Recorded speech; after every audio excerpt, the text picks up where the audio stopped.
और ये जो इन्फैचुएशन और अट्रैक्शन शुरू होता है, फिर प्राइवेसी की जो डिमांड शुरू होती है। इन्फैचुएशन अट्रैक्शन अलाउड होना चाहिए, उसमें बुराई नहीं है। अलाउड होना हाँ, चाहिए। उसमें बुराई नहीं है, क्योंकि अगर उसको आप प्रतिबंधित करेंगे तो जो नैसर्गिकता है वो बाधित होगी।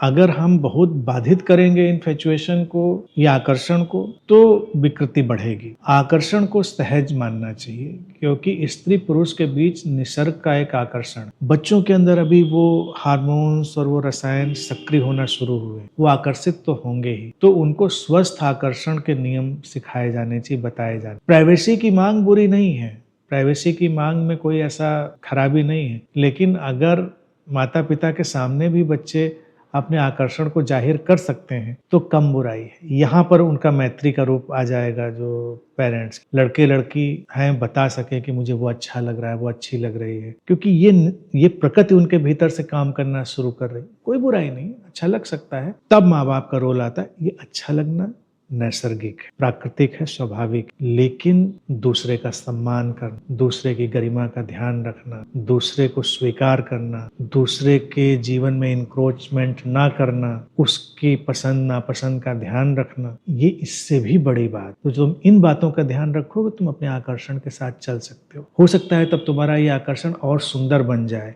हो सकता है बड़े अच्छे संबंध में निर्मित हो जाए, तो बच्चे को लगेगा हाँ ये तो और खूबसूरत चीज हो सकती है। स्वस्थ आकर्षण। स्वस्थ आकर्षण हो गया।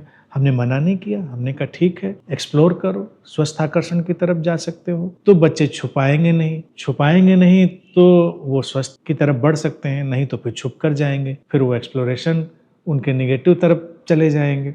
और हमको ये आज़ादी उनको रखनी चाहिए, फिर बच्चों को बताना चाहिए कि और ये हर चीज़ आकर्षण की किसी अंजाम तक पहुँचे ये भी ज़रूरी नहीं। दिल भी टूटेंगे, कभी तुम किसी को पसंद करोगे तुम्हें ज़रूरी नहीं पसंद करे, तो उसके लिए आग्रही मत हो, क्योंकि दूसरे की भी अपनी पसंद नापसंद होती है। तो अगर तुम किसी को पसंद करते हो, बड़ी अच्छी बात है, और कोई वो तुम्हें पसंद नहीं करता है या करती है, वो भी अच्छी बात है, स्वीकार कर लो उसको, रिस्पेक्ट करो उसके एक दूसरे की पसंद नापसंद का। तो ये बच्चे फिर इतने डिग्निफाइड लाइफ में जाएंगे, ना ये लड़ाई झगड़े करने वाले होंगे, ना एसिड फेंकने वाले होंगे। नहीं तो जब हम दमित करेंगे तो फिर यही बच्चे मारपीट करने वाले, एसिड फेंकने वाले सब वो बनते हैं। आपने सम्मान किया उनको, को आकर्षण नैसर्गिक, इट्स ओके, लेकिन रिस्पेक्ट, डिग्निटी और उनकी पसंद नापसंद का स्वीकार, सम्मान, ये और भी जरूरी चीज, ये बताना चाहिए, ये बिल्कुल खुल के उनको समझाना चाहिए।